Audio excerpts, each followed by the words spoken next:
Welcome to the Ontological Experience, a space for connected, authentic conversations about the ontological framework and tools. I'm your host, Mark Robertson. All right. So I'm excited today with the Ontological Experience. This is our 5th episode, and today's guest that I have on, I'm really excited about, is Dan Newby. Dan's the co-founder of Dignity Inc.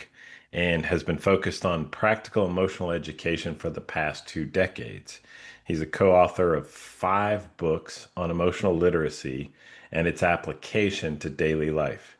He has 25 years experience as a coach, teacher, and educator, and his focus is on the basics of emotional regulation, which I love that term, and he'll expand that more today, and the role emotions play in our decision making, problem solving, and relationship building.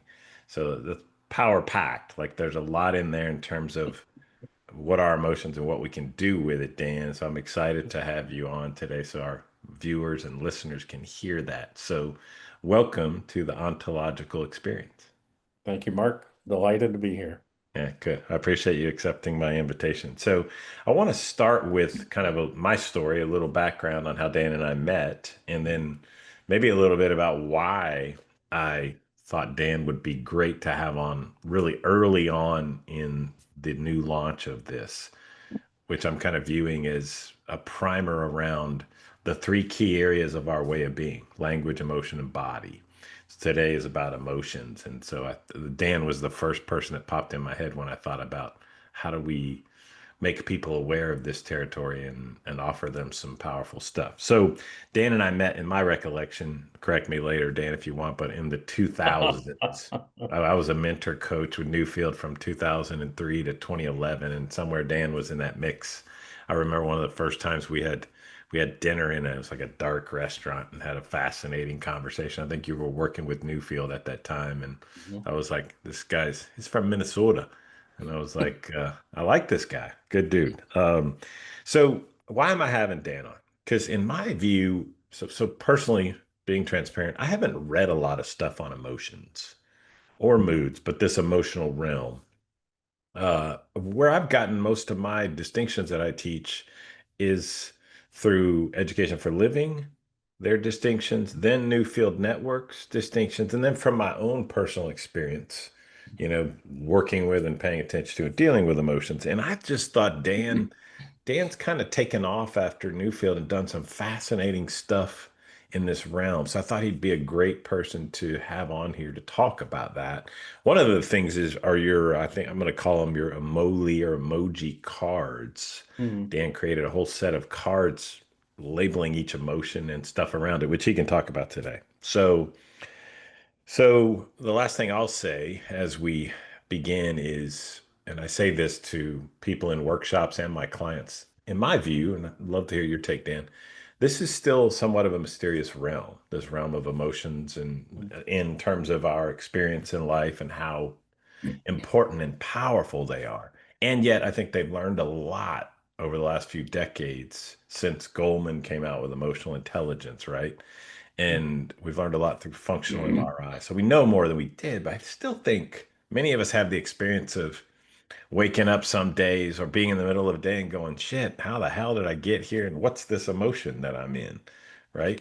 And Mhm. so that's why I really wanted to have Dan on, is to help him understand this realm better and then talk about, is it something we can work with? You Yeah. know? So I'll get it started. I'll get us started and ask Dan a real easy question. Like, so Dan, like, tell us your story, like how you got into co-founding Dignity Inc. and really why you chose this specialty area that was largely ignored for so long. Yeah, yeah, lovely. Thank you, Mark. Well, probably I got into this realm because I needed it, and partly because I was ignorant about it. So when we went through Newfield, we worked with language, we worked with emotions, we worked with the body, but we didn't work very deeply with emotions and the body. We acknowledged their value and their importance, but most of it was still, in my view, linguistic. And we learned conversational coaching. And that was great. And I used to teach those courses, so I know there's only so much time and so much space, and you Yeah. have to choose. Yeah. And language is, powerful. So great stuff. But when I moved to Spain in 2012, when I quit working for Newfield, I was trying to decide, well, where am I going to focus? And as much as I love coaching and I love ontological coaching, for me, I thought, the place that seems to me to have the most interest, but also opportunity is with emotions, that whole Mm, domain of emotions. And I came by it honestly, as my grandfather used to say, is that when I was in my 30s and my 40s, my life was miserable. I was very mm, unhappy. It was very mm. and I thought, well, maybe I'm not smart enough to figure out life, or, I had lots of stories about it. Yeah. But in Yeah. the end, through some reading and through some conversations, I realized that what it wasn't anything intellectual. It's that I was emotionally ignorant. I Mm. had emotions. I knew I Yeah. had Yeah, emotions. you did. They were, I was bedeviled by emotions, but I didn't know what to do with them and I Yeah. couldn't name them. And I thought, like many people think, wow, if I could just get rid of emotions, life would be so much better. Right. What I began to recognize little by little is that they're a tool, is that they exist to take care of us in some way. And I'd never seen them that way before. So, for my own purpose, my own sanity, I started putting together, I'm a former project manager, so I started putting together what an Excel spreadsheet, of course, and I started listing all the emotions I could think of, and I would read and look in the dictionary or on Google. And based on some things we learned together at Newfield, I realized that if we're going to call something an emotion, it has to have certain criteria, but there's no universal agreement on Yeah. what the criteria should be. Yeah. So I was working then with my wife, who's also a coach trainer and a psychologist. And so we started working, playing with the idea of figuring out what were the criteria that we thought were most important. Mm. And the first one is a narrative. Every emotion has a story or an underlying narrative. You're thinking or you believe something that's connected with that emotion. So if you can articulate, That's if the you can linguistic. figure out what you're thinking when that emotion appears or that experience appears, that you name a certain emotion, then you're partway to figuring out the logic of emotions. Yeah. And every emotion has an impulse. You feel like doing something. It doesn't mean you will do it, but you have a physical impulse Yeah. or urge to do something. And maybe Hmm. it's just lie on the sofa, but that represents some emotion. And That's maybe it's action. run a marathon, and oh, that's a different emotion. Yeah. And then the last one for us that was critical was to say, every emotion has a purpose. They don't just exist randomly. Is that the emotion of sadness tell us we've lost something we care about? Yeah. That's the purpose of it. It's not Yeah. to make us sad or to feel badly. It's to help us understand something about what's happening in our lives. And so the way we approach it is you can go through every single emotion and you can assign this story, impulse, and purpose. And when you do, they all begin to look a little bit different. And then you Yeah. begin to see, like, oh my gosh, there are so many emotions. Yeah. Yeah. Yeah. Beautiful, man. That's a lot of stuff I could follow up behind. You talk so I'll just real quickly you talk about, your thinking and I think about the three circles of language, emotion, and body. Like they're Yeah, always there. They're always interconnected. So you took always. this realm of emotions and you linked it to the linguistic side and you Yeah. used the logic of emotions, which I love is like because I think historically what you're pointing at, but maybe you didn't say, was for so long, especially in the organizational world, let's get emotions out of the way. Let's think Mhm. logically and rationally, which I don't think actually is possible. And yet you've shown there is that component as well. And I think it helps with understanding it. You also intrigued me there to say this, and then I'll get you to react. I remember in my learning, I don't know if you share it the same way, but when we I think it was Julio that said, emotion literally comes from the root word emote, which Hmm. means that which moves us into action. Hmm. And so this isn't a woo-woo, touchy-feely conversation. Let's understand the importance of each of these distinct emotions and the Hmm. action it predisposes or pushes us to take. I think Hmm. for logical, rational people and probably dudes in many respects, like, okay, I can grab onto that, Yeah. you know? And Yeah. so I love what you did in terms of, I'm gonna just call it a creating a foundational understanding of emotions and then ascribing those three pieces to them, not to mention the purpose of emotions, so you triggered, you not triggered, but reminded me a lot of my own learning and my journey. Yeah. So Yeah. Lovely. Lovely. yeah, so Yeah. take that Well, further. I love the conversation about organizations because, one of the things I've discovered doing this work for now, 15 years is that I work with people in all parts of the world and all backgrounds and all professions and what's fascinating is we all, it seems, have a background belief or story about what emotions are. And there's certain elements to that which I would call myths, that they're Hmm. not true, but we still believe them. And so one of the things I do with people is say, you know what, let's start with when we talk about emotions, let's talk about what an emotion is. Yeah. And let's go through these myths or misapprehensions, and let's just discuss whether you think these are true or not. So that, one of them that's Yeah. very popular is, well, you have to control your emotions. Yeah. That's how you live a good life. And I say, okay, who in this room can honestly say they know how to control their emotions? Everybody do it. Well, Nobody. nobody, of course. Nobody. And then we talk about, oh, emotions are positive and or negative. Yeah. And I go, really? Well, that's fascinating because I would say that's not true. But we still talk about Yeah. emotions as if it is true. Yes. And there's about 10 of these that once you look at them and once you reflect on them, you go, oh, yeah, I do believe that, but I don't Yeah. think that's true. And the thing I find fascinating is they're global and they're universal and in Hmm. every culture, not Really? only exactly the same ones, but there's Yeah. lists that there's always some of those in the background of everybody. So I think what we have to do is start with a new interpretation of Yeah. emotion. Yeah. And why this is valuable is because when you get to the conversation with organizations or with leaders, and you say, well, do you think your organization would be better off if you could just eradicate emotions, really truly have people leave them at the door? And some people will say yes. You say, Yeah. okay, so you're telling me you want your people to come into work and Yeah. leave ambition, compassion, joy, excitement, enthusiasm, courage, boldness, leave them at the door. You don't want them to bring those emotions in Right. here Right. Right. Right. because they're a problem. I don't believe you. I don't Yeah. think it's true. Yeah. I think what we're trying to say is sometimes emotions can be bothersome. Sometimes they can be barriers. Sometimes they make us uncomfortable. Yeah. But I'm not sure the best solution is to try to get rid of them. I Yeah. think a Right. better solution is to try to understand them and Yeah. make them tools for us. And that's Yeah. what I'm about. That's what I'm always Yeah. trying to help people do is say, Yeah.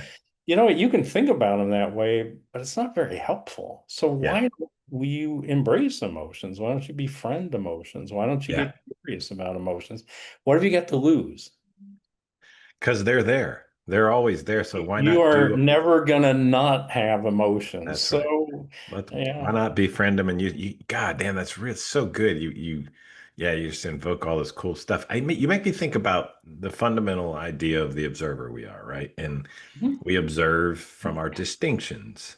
So a lot of what we do, I think, to help our clients see this differently and or understand this differently is we keep introducing new distinctions, usually I think more robust than what the myth is out there about them. Like I Mhm. can Yeah. control my emotions. Like that's so narrow. It's like a Twitter soundbite, right? I think there's so many of that. So many of here, and this is why I started this, Dan, is because I think the way I talk about it is this the ontological framework and tools are just more powerful in my opinion, a powerful way to see the world and act in the world. Mhm. And I think many of us, not through ill intention, are we learn and when we grab onto these myths through social media or what someone told us, someone important, and we try to live out these myths, but stuff like I want to control my emotions to me is a trap.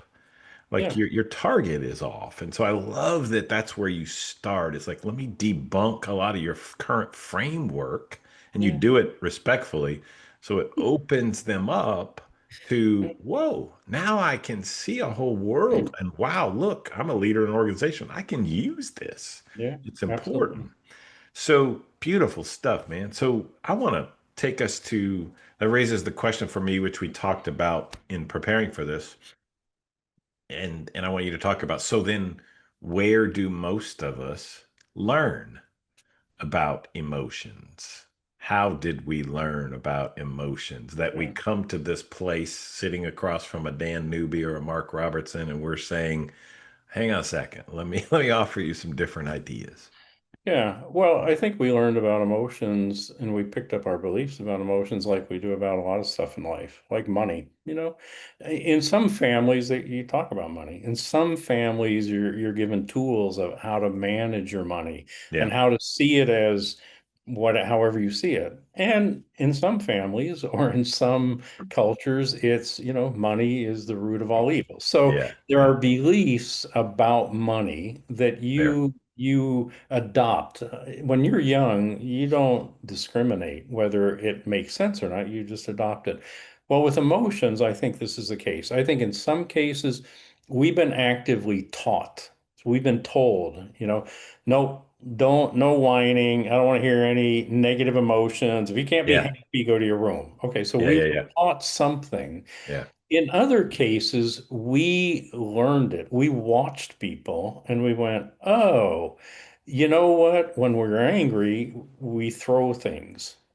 Oh, okay. So that's how I'm going Yeah. to live We anger. mimic. Yeah. And then in some cases, we've figured it out. We've made sense of it for ourselves. Like we've had some experience and we've said, oh, that's, for me, the difference between jealousy and envy, for instance. Yeah. Oh, okay. And so sometimes, we learn new things about emotions because somebody tells us or we read something or somebody points it out. Sometimes we just figure out the difference.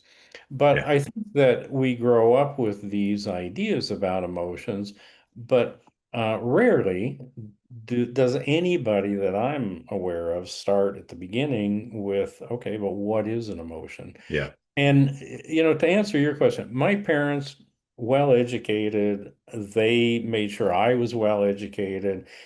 My mother was a teacher, my father was a pastor. I mean, they were very engaged, active, socially responsible people and cared about their kids.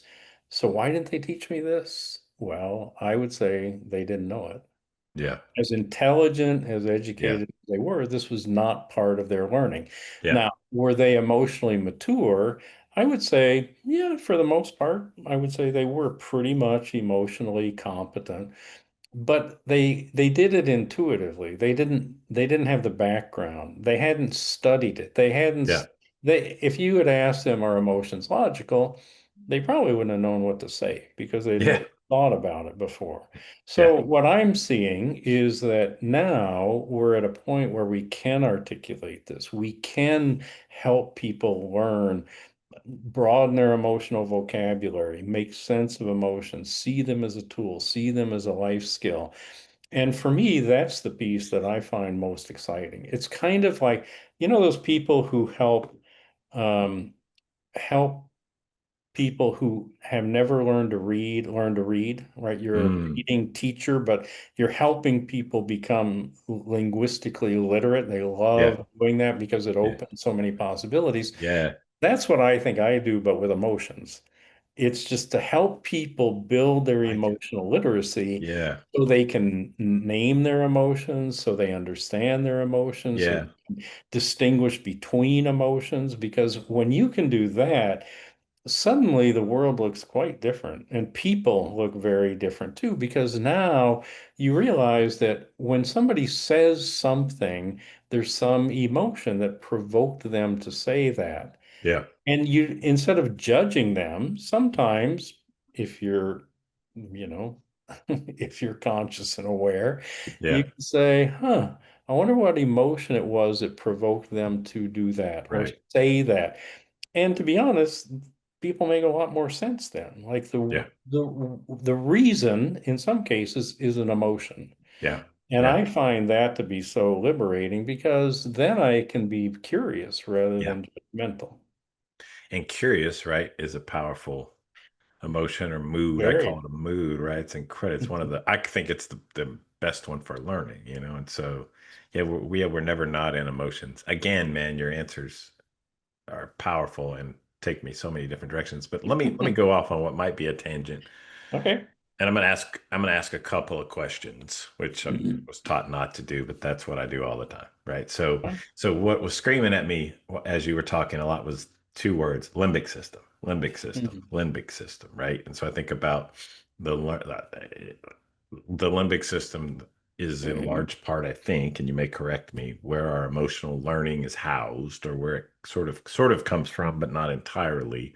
So I Mhm. think about the limbic system learning through immersion to explain a lot of what you said, where we learn it. So I'm wondering, I Mhm. don't know if you have any comments about that as it relates to the limbic system. And then I want to hear a general comment from you, Dan, in terms of your observations and assessments regarding where where you would say the bulk of people are in terms of this journey of learning more about emotions, being more aware of emotions, maybe even a concept I think you use, emotional regulation, maybe. So I'll just put that out there and take it where you want to take it. Okay. Well, the limbic system, and I'm not a neuroscientist, but what I We'll understand is, pretend we are. you've got elements in your brain that this is where you store emotional memory and emotions and how you make sense of emotions. But the what I also understand is that all of that, even though it's been located in our heads, it's linked to your entire nervous system. Yeah. So it's really the system itself is much bigger than just one part of the brain. Recently, I've been reading, I got really curious about, fascia, that connecting Yep. material we have Connective everywhere in tissue. our body. Yeah. And what I have been learning is that fascia not just is like a net that connects you and holds your muscles together and allows you to move, but it's full. It's just packed with nerve endings. So Hmm. it's always when you move, it's sending information to your brain. So if you think about this in terms of emotions, so there's not emotions in your fascia. It's not that they live there, but think about this. Think about somebody who in their body is experiencing resignation. What do? They're collapsed, they look down. Yeah. So their body is shaped in a particular way. And Yep. if then they were to shift to optimism, right? It's like everything changes. Well, Yeah. that movement is sending signals to your brain. So the Cool. connection I'm seeing is that there's the body piece, right, which comes through the fascia and your Yeah. nerves and muscles, etc. Yeah. But then there's also this part in the brain. So emotions are much well, they're integrated to every aspect of us and Yeah. every cell. Yeah. We all, yeah, But I all that. think we can begin to understand, oh, if I reshape my body, that has something to do with the emotions that I can experience or not experience. And we talk about that like openness, closeness, tension, etc. So I Yeah. think that there's fascinating work developing there. Again, my interest is always practical. Can we put this to use in some way? Can we use this in some way? And so I think now we include the fascia as a piece of the body that, tells us about our movement and how we're positioned or what our disposition is. Yeah. I think that has a lot to do then with the information that we're gathering about our emotions and the emotions we experience. So Yeah. anyway, fascinating area, I think. Yeah. Yeah. So that's where I am. But again, I'm all about what's practical. What can we use? What can we Yeah. put to use? And if that proves to be something we can use and help people to learn better through that, then I'm Yeah. all in favor of it. Rock on. Yeah. Nice. You remind me of a experience, a couple of experience of mine recently I want to share because you brought up fascia. Again, the language, emotion, body connection. We're a system. It's all interconnected. It's coherent. Hmm. It's congruent. One affects the other. Who knows which one's leading? All that stuff. It's really fascinating. I just think it's important to pay attention to all those if we can, that awareness. Recently, since July, I've undergone a, I'm transforming my body, nutrition, exercise, sleep, supplements, all of it. And I'm down about 10 pounds now, maybe a little more this morning. I literally am also observing the corresponding emotional shift that's happening with all of this. The Hmm. ambition I'm getting around small little things, like I bought a food scale and I'm weighing food and I'm like, wow, look at what I'm learning about portion size. Wow, I was so off. Hmm. I'm learning about doing cardio 4 times a week and what my heart and lungs will and won't do. So it's fascinating, man. And honestly, 6 months ago, if you'd have told me, I'd have said, nah, from the emotion I was in, Yeah. nah, that ain't happening. Like I even think about the personal trainer I hired after I had a knee replacement in December of 2020, almost 5 years ago. And he said, one day you're going to love working out. And I said, hell no, that is never going to happen. And I am like, I don't want to give in to that, but I'm almost like, I'm in the gym 6 days a week. And I'm Mhm. almost like, man, I love this stuff. Then now I've said it out loud, but again, it makes me think about like, there's always that emotional end. And what I would say, Dan, is that the shift to ambition, excitement, enthusiasm, and there's been some downs as well, right? But that shift, like there's a fuel to it that keeps moving me forward. It Mhm. keeps, one thing happens that's positive and it feeds ambition and enthusiasm, and I keep moving to more. And it's Mhm. just really cool. It's Mhm. useful. It's just fascinating. So I, Yeah. I don't know if that Well, makes sense. I think it no. does, but I'm wondering if now's a good time. I feel the impulse to ask you to show us at least one of the diagrams you showed me about how you labeled the different parts. So in December of 2023, I made the decision to start a podcast because I wanted to share the framework that I've been working with for 28 years. Right after I made that decision, the thought went through my head, how do I do that? And I thought there have to be people that produce podcasts. And so I Googled podcast production people. And what was really fascinating actually was like within a day, I got a LinkedIn request to connect with someone, which I almost always turn those down. And that someone was my podcast strategist, podcast production manager, the amazing Juliana Barbati. For some reason, I decided to connect with her that day. I just thought it was divine timing. And lo and behold, here we are almost 2 years later, and it absolutely was. So if you're looking to start your own podcast, grow your podcast, need editing, video and audio editing capabilities, Juliana and her team do it all. So I would highly encourage you to reach out to Juliana at julianabarbati.com and tell her I sent you. She's amazing. Her team is amazing, and you won't be disappointed. Let me give you, here we Sure. go. Excellent. Yeah. So this look good. You can see this. Yeah, yeah. If I put there you go. If I put my Okay. glasses on, I can. So for years, I've been working in the area of emotional literacy. So the top right quadrant, the ability to notice and name our emotions and to understand them, to make sense of them. And I would say to a large degree intellectually. Emotional intelligence, right? That's on everybody's lips. And what I understand about it is we're born wired for emotions. So we Yep. have this native capacity. Yep. And then we learn emotionally our whole lives, whether we know we're learning or not. Yeah. But it may not be intentional. It's just where we got to. So this is our awareness about emotion. So emotional intelligence for me is we can read the room. We can sense when there's tension in the room. We can sense other people's emotions, even if we can't name them. But with emotional literacy, then we probably can name them. So now we got Okay. awareness and understanding.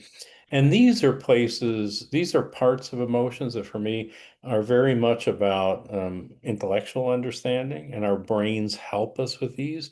But the other thing that's interesting about them is I can do these on my own. I don't really need other people to learn these. These are like my own development.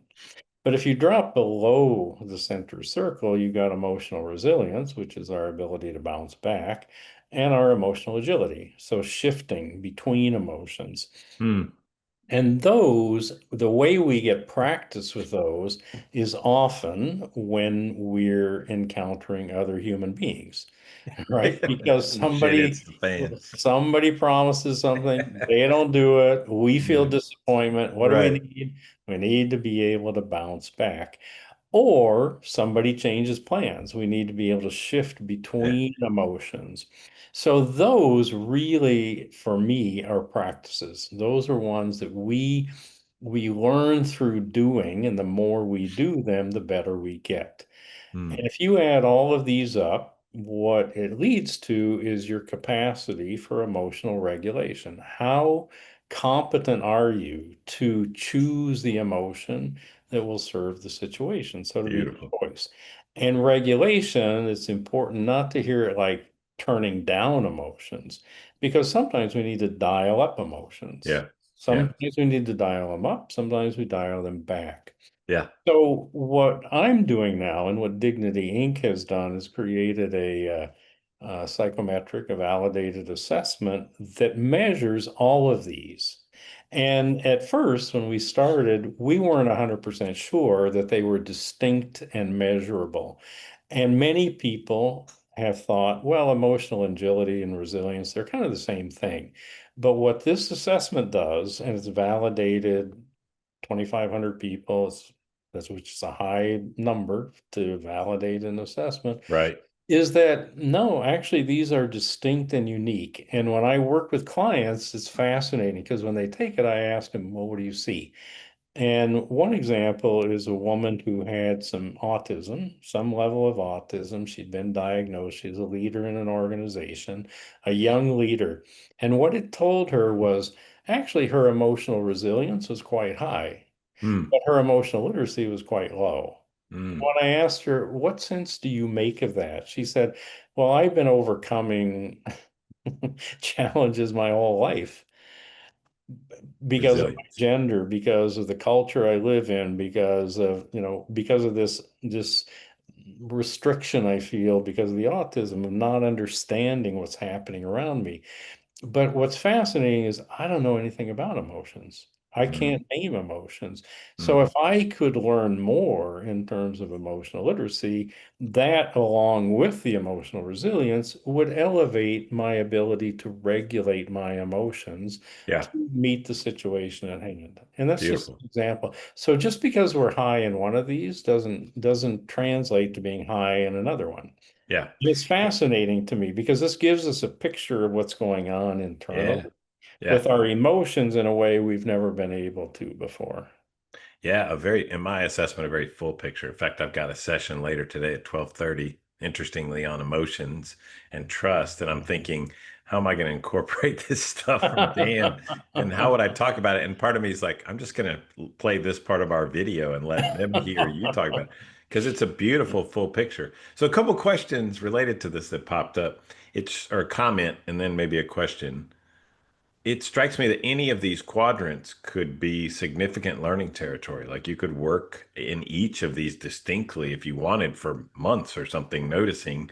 And then also, why did you why did you choose sort of the roll-up term as emotional regulation? I love the word regulation because it's not control, it's not use. So talk about Yeah. that.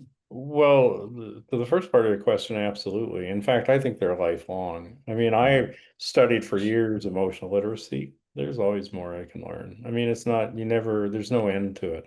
So I think that what can be helpful is to be able to see where might it be best to put my focus on my learning? Yeah. And when I took this, I was quite high in emotional literacy, which thankfully reflected what I do. Yeah. I was much lower on emotional agility, my ability Mm. to shift between emotions, meaning how easily do I adapt to changing situations? Yeah. I was curious. I did it twice. I took this assessment twice, one from the perspective of work and one from the perspective of my personal life. Mm. And from the work side, my emotional agility was quite high. Why? Well, because I choose what I do at work. I control my agenda. I decide what I'm going to do and when I'm going to do it. So I don't really need to be very emotionally agile in my work. Right. But with my wife, who is Venezuelan originally, we live with a very Welcome to different agility. view of the world, and her view is much more spontaneous than mine. And so things are always changing.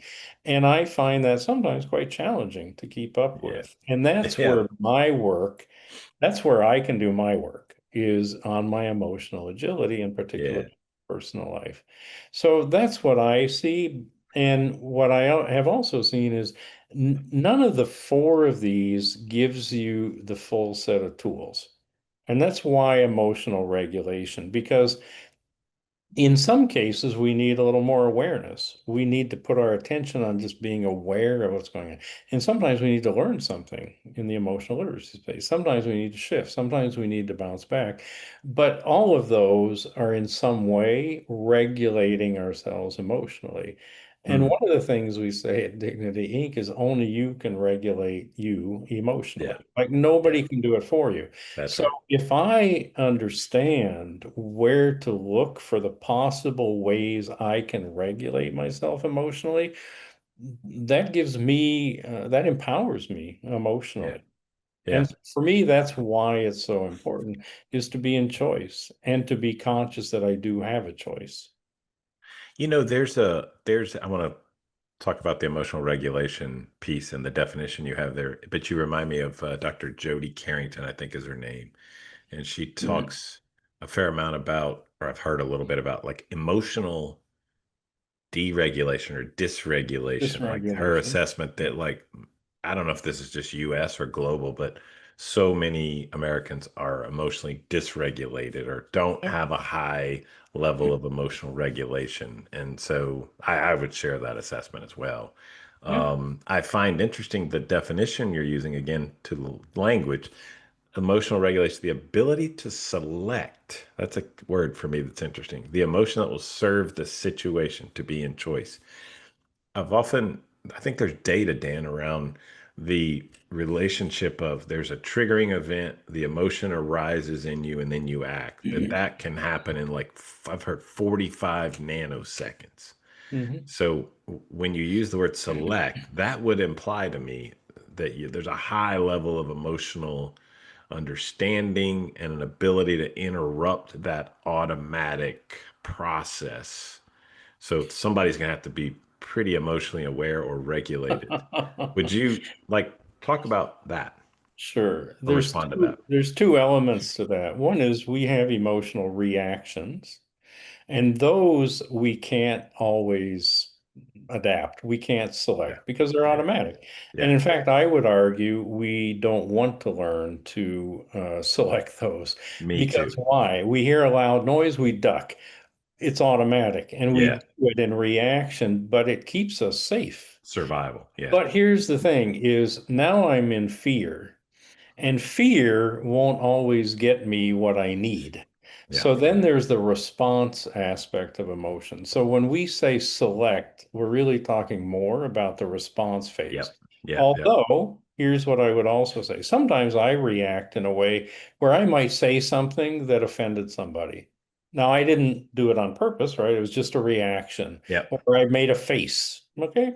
But I still have a choice to select the emotion that will help resolve that situation. I can Yeah. apologize, right? I can feel regret for doing it. Yeah. So so I would say that even though it's not, this isn't so much about learning to react differently as learning to respond differently. Beautiful. Now, to some degree, I think we can learn to react differently, but I would say I'm not.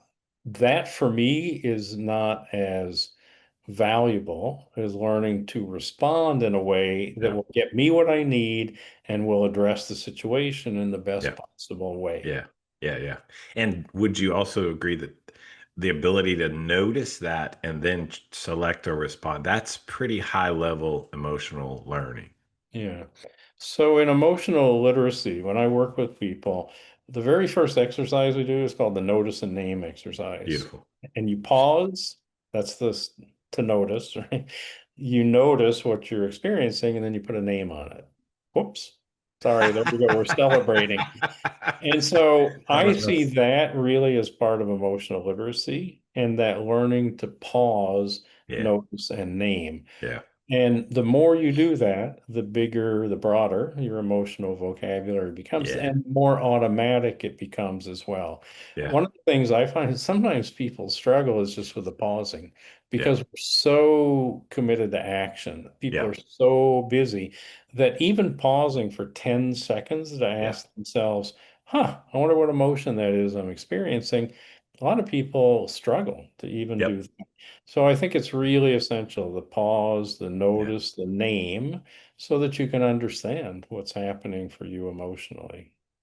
I think what you're talking about there is a practice of Absolutely. pausing, a purposeful for this time period. I'm going to practice catching and pausing and then choosing. And that could, so I talk about learning is time and practice. And so you want to learn anything, time and practice. So literally the act of pausing becomes a practice, which I think is interesting because you said it.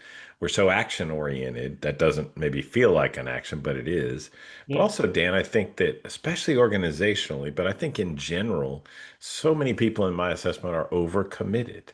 They have more to do than they can actually do. So they're caught in this execution loop. Their human doings such that the trying to help them see the value of a practice, emotional practice of learning, of pausing. I just sat here listening to you like, yeah, who's going to do that? Yeah. In today's culture. Well, this is a place where we as coaches have a great opportunity That's because if right. a coach comes to us and says, I feel like I'm on a treadwheel, squirrel wheel, whatever. I can't get off, right? Squirrel. I think that a great place to go there is emotions. And my question would be, okay, you made lots of commitments, so your time is filled up. What are the emotions that lie underneath of those commitments? Like Yeah. what's the emotion that had you make all of those commitments? Because that's Right. really where the answer lies. Yeah. Because many people will say, oh, I feel obligated, like I don't have a choice. Obligation. Okay, well, let's look at obligation. Does it Beautiful. really mean you don't have a choice, or does it mean you believe you don't have a choice? Yeah. Well, that might do something. And then let's look at, your passion. Let's look at the. So I think that there are ways to approach that, and one of the beauties of the coaching conversation we do create space for people to pause and reflect. But again, if somebody's doing this on their own, I would say, spend your time doing that. You just said, I'm going to the gym 6 times every week. Great. Well, you're on a treadmill. You've got time to reflect on what emotions you're experiencing. You drive in Absolutely. your car, you can be listening to Led Zeppelin, or you could turn off the radio and you can say, hey, what emotion am I experiencing right now? So Yeah. we have lots of time when we could do this, Yes. but it's just not a habit to do That's it. right. Yeah. So, a couple reaction to that, and then I'll ask the last question because I want to honor our time. And I'm real clear, Dan, that there's so much more we could cover. And I'll just say it right now. If you'd be willing to come back, I'd love to have another conversation with you I'd about be more this. than more than happy Good. to come back. Good. About with regard to, it's what you just described as the reason I'm very careful to, as with regard to what I allow into my life, what I allow into my brain. So I haven't watched the news for over 2 decades. I Mhm. don't get notifications on my phone. Generally, they're very exclusive. So I'm very purposeful about creating space to reflect, to notice. So I'm constantly, Mhm. when I'm driving, I'm reflecting. I'll do that today with this conversation. When I lead this session this afternoon, it's just, and I don't think most people are. I think they're so overcommitted, they're just going on to the next thing. But interestingly, the clients that come to me who want to work in this realm use two very common words. I'm stressed and overwhelmed, which are Hmm. right emotional words, right, to describe this phenomena. And so it's just fascinating to wade into that territory and dig in. And there's so many places you can go with it. Yeah. So, Yeah. uh, Yeah. The only thing I'd say about those two is they're not in my world emotions proper. okay, Because cool. we can, if Their you ask assessments. somebody about what's the emotion that's generating their sense of overwhelm, they might say joy because they're Yeah, going to see somebody they haven't seen in 10 years. Or they yeah, might say terror, or they might say, nice. um, I don't know, ambition. No, They that's might, good. I mean, there's lots of things that Yeah, might be fear. And the same with stress, because stress for me deserves unpacking in the sense yeah, that yeah, stress is part of life and we yeah, need stress. But where it gets to be problematic is distress. yeah, And so yeah. let's take a look at distress and let's Hmm. talk about the things that are causing distress or even beyond that, strain. And Hmm. what are the emotions related to that? So I Hmm. think that they are great when people say that. And I Yeah, think genuinely trying to explain an emotional experience experience. they're having. Yeah, And I would just say they lack vocabulary because those are not beautiful. exact, precisely emotions, but they're certainly emotional indicators. So would that fall into the area of emotional intelligence on your model or emotional I still literacy put or that in emotional literacy because literacy? it's Got it. about a distinction around emotions. And Yeah. I kind of tongue in cheek in my book say, well, there are emotions and they have those three elements, story, impulse, purpose. But then there are not quite emotions. And those are the ones that they represent a variety of emotions. And if we Yeah. don't get clear what emotions we're experiencing, then we kind of get lost trying to resolve those because overwhelm, how do you address overwhelm if you don't get to the root, which would be the emotions? Nice. I love that distinction. Thank you. I've learned a ton from you today, and that last one is really intriguing. I think I need to shift how I speak about that and or shift Okay. how I dig into that world and how I speak about it. So that's Yeah. really helpful. Thank you. Yeah. Um, I want to ask you one more softball question, but I'm not gonna for the sake of time. So in order to close, I'll ask it. I'll ask it when we come back next time. In order to Okay. close, though, I want to make an opportunity available for you right now. When you introduce those distinctions with your slide, you talked about the assessment that you had done. Yeah. For my viewers or listeners that might be curious and want to know more about what Dignity Inc. is doing, and or I was thinking take that assessment, Mhm. where can they go do that? Yep. So dignity-inc.com. Okay. Dignity-inc.com is the website.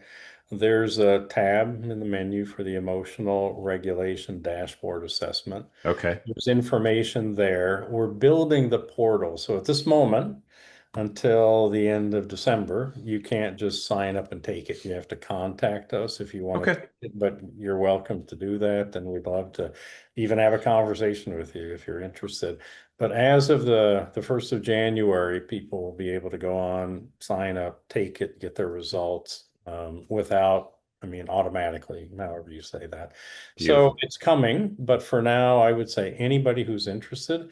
And we also support people who are like yourself, practitioners, people who are coaches or facilitators who want to use the assessment with their clients. Then we're happy to work with them on how that can happen and Okay. understand the benefits of it, et cetera. So, You got another certification out there? a certification for the assessment. Emotional. Yeah, I'm a Yeah. emotionally certified. I'm a ECCP PCD. Yeah, well, you can get certified with me in emotion-centered coaching. Okay. And we will have a process for people to get acknowledgement that they're trained to use this Good. tool. And Good. so Awesome. yeah, we definitely want people to use it. So please, and if anybody has any questions about emotions, emotional literacy, regulation, I'd be more than happy to have a conversation, get an email, connect on LinkedIn. So to give your email if you didn't already do that.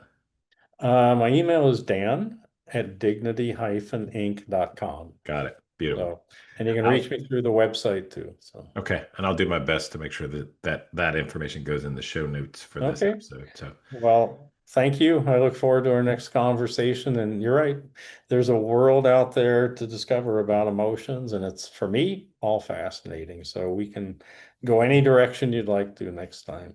Awesome, Dan. Let me just close, brother, with saying thank you so much. I suspected this would be fun. I've had a blast, and it opens Me up too. like so many more conversations I want to have with you. So we'll have you back. So, but thank All you for right. taking your time and bringing Me this to too. us. Really, really good. All right. You take good care. Thank you All right, so much. brother. All right. Bye-bye. Bye. Thanks for being part of the ontological experience. Until next time, remember, be yourself. Everyone else is taken.